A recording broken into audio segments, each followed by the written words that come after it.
Est-ce que toute la culture française liée à l'alimentation est en train de changer, en fait? C'est pas la culture.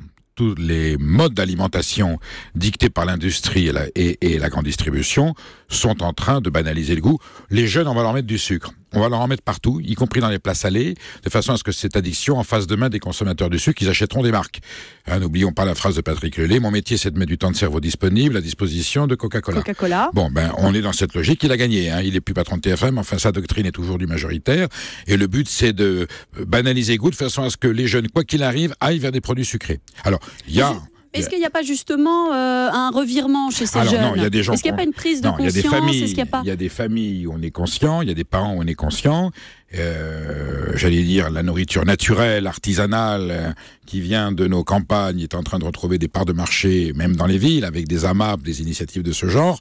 C'est très minoritaire par rapport à la grande masse qui continue à acheter de la marque sucrée ou grasse dans la grande distribution et à se nourrir dans les fast-foods. Mais aujourd'hui, grâce aux accidents sanitaires, grâce aux accidents industriels, c'est toujours l'accident de train qui fait créer le passage à niveau. Et moi, je me réjouis parce qu'on dit « Ah, c'est dramatique ». Non.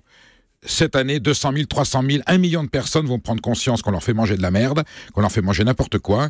Ils vont réagir dans le bon sens et vont à un moment donné prendre conscience qu'il faut pour eux, pour leurs enfants, changer de mode alimentaire. C'est un peu changer de comportement, mais grâce au ciel en France, on a une offre qui permet de faire cette évolution, qui permet de changer. Et vous avez de plus en plus de citoyens, à demander comment on réagit politiquement ou culturellement, eh bien, ils reviennent à une nourriture tout simplement naturelle. Elle n'est pas meilleure ou plus chère.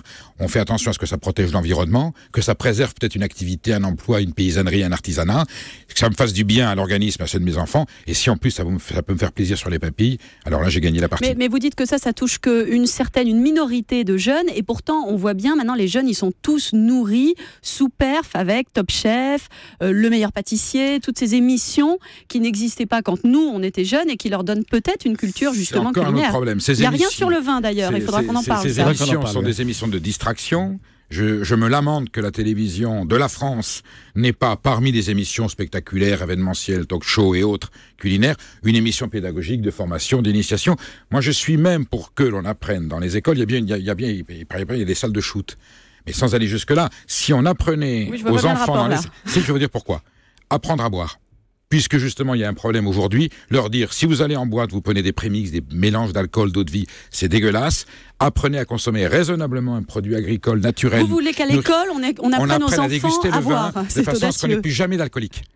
Vous voyez, qu'on leur dise, voilà, tu en consommes modérément, le vin est un produit culturel, il y a des appellations, c'est une véritable histoire, le vin est un aliment. En France, dans la gastronomie, il est le complément du repas. Je suis pas sûr que savoir passera jamais. empêche l'addiction. Si on faisait ça, on aurait beaucoup moins de problèmes avec l'alcoolisme. Philippe Forbrac, vous êtes d'accord avec ça? Il faut apprendre aux élèves ce que c'est que de boire du vin. Je pense que informer et former, c'est mieux que d'intervenir quand c'est trop tard. Et finalement, c'est ce qui se passe aujourd'hui. C'est un interdit, donc du coup, c'est une sorte de carotte quelque part aussi, puisque c'est interdit, on a envie d'aller voir.